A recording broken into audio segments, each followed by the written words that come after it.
আজ আমার স্পষ্ট মনে পড়ছে, অনেক প্রতিকূল পরিবেশের মধ্য দিয়ে দয়াল বাবাজান তার সাধনা জীবন পরিচালনা করেছেন।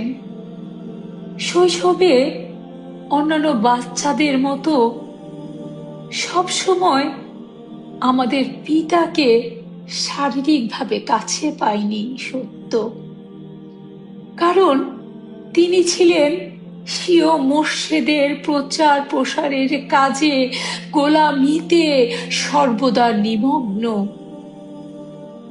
দয়াল বাবাজান স্বীয় মুর্শিদের আদর্শ প্রচার প্রসারে বিভিন্ন খানকায় খানকায়, এলাকায় এলাকায় মাহফিল পরিচালনা করতেন।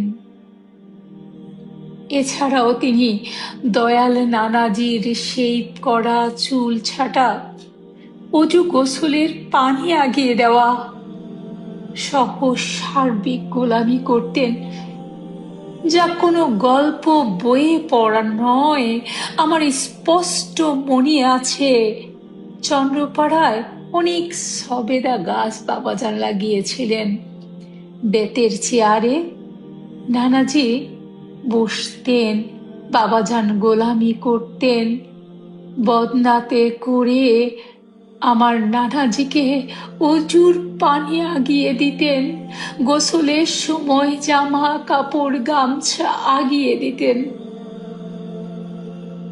আমার স্পষ্টত মনে পড়ছে, দরবারের যাবতীয় কাজ পরিচালনা করা, জাকেরদের দেখাশোনা করা, কতজন মানুষ আসলো, খাবারের ব্যবস্থা, সব দায় দায়িত্ব বাবাজান নিজেই পরিচালনা করতেন।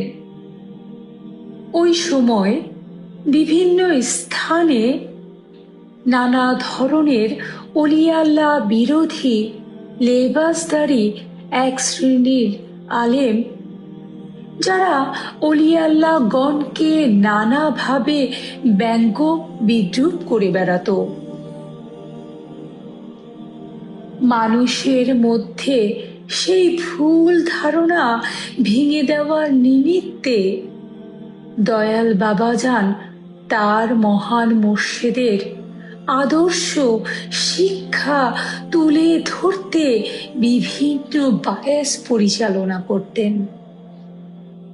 তখন দয়াল বাবাজানকে কোনো বিষয় নিয়ে বিভিন্ন ধরনের প্রশ্ন করে চ্যালেঞ্জ করলে দয়াল বাবাজান পবিত্র কোরআন ও হাদিসের আলোকে তা প্রমাণ করে বায়াসে ওই মাহফিলগুলোতে তার মহান মুর্শিদের শ্রেষ্ঠত্ব তুলে ধরতেন।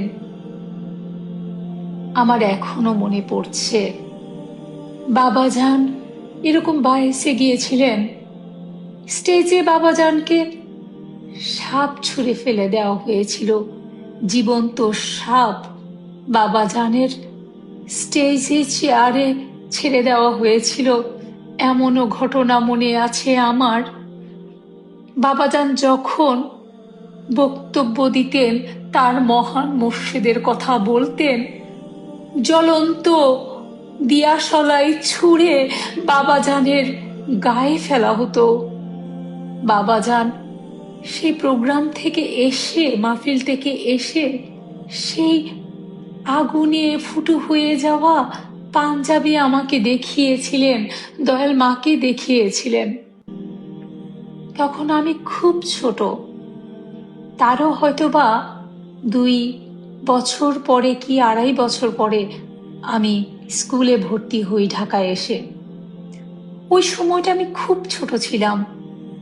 তখন আমরা ছিলাম শুধু বোনেরা, আর বড় হুজুর নূরে খোদা এবং মনিরে খোদার জন্ম হয়েছিল ফরিদপুরে। মনিরে খোদা খুব সম্ভবত কয়েক মাস বয়সের ছিল।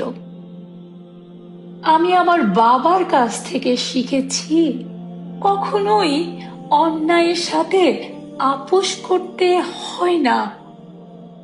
আমার বাবাকে আমি জীবনে কখনোই দেখিনি তিনি যা বিশ্বাস করে না, লোভ ভয়ে, পারিপার্শ্বিকতার চাপে সেই বিষয় তিনি মেনে নিয়েছেন।